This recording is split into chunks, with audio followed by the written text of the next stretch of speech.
अंगणवाडी सेविकांसाठी आताच्या क्षणाची सर्वात मोठी आनंदाची बातमी आहे आणि महिला व बालविकास मंत्री अदिती तटकरे यांनी ही ग्वाही दिली आहे। तर या 5 मुद्द्यांवर अदिती तटकरे थेटच बोलल्या। पाहूया ही बातमी खालीलप्रमाणे सविस्तर।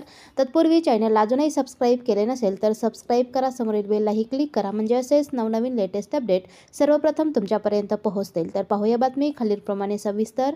आदिवासी गरोदर महिला आणि बालके यांची कुपोषण शून्यावर आणण्याचे प्रयत्न, महिला आणि बालविकास मंत्री अदिती तटकरे। डॉक्टर APJ अब्दुल कलाम अमृत आहार योजनेतून आदिवासी क्षेत्रातील गरोदर महिला आणि स्तनदा माता यांना चौरस आहार प्रतिदिन देण्यात येतो। 6 महिने ते 6 वर्ष वयोगटातील बालकांनाही आहार देण्यात येतो। त्यातून कुपोषण अल्प होत आहे ते शून्यावर आणण्याचा प्रयत्न सरकार करत आहे। राज्यातील 16 जिल्ह्यांमध्ये ही योजना कार्यान्वित आहे।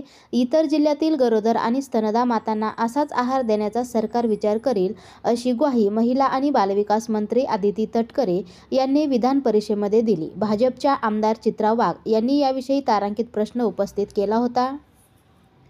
तर अदिती तटकरे पुढे म्हणाल्या की या महिलांना 2 प्रकारचा आहार दिला जातो, सुका आणि गरम आहार दिला जातो। जो सुका आहार दिला जातो त्याची प्रत्येक महिन्याला पडताळणी अंगणवाडी सेविकांकडून केली जाते। ज्या आहारामध्ये निकृष्ट दर्जा आढळतो तो त्या क्षणी पालटण्यात येतो। केंद्राच्या एकात्मिक बालविकास सेवा योजनेच्या द्वारे योजना राबवली जाते। त्याचे दर केंद्राने निश्चित केले आहेत। त्या दरांमध्ये वाढ करण्याचा प्रस्ताव केंद्राकडे सादर करण्यात आला आहे, असेही अदिती तटकरे यांनी सांगितले आहे। असेच नवनवीन लेटेस्ट अपडेट जाणून घेण्यासाठी आजच आपल्या चॅनलला सबस्क्राईब करा आणि समोरील बेललाही क्लिक करा। धन्यवाद।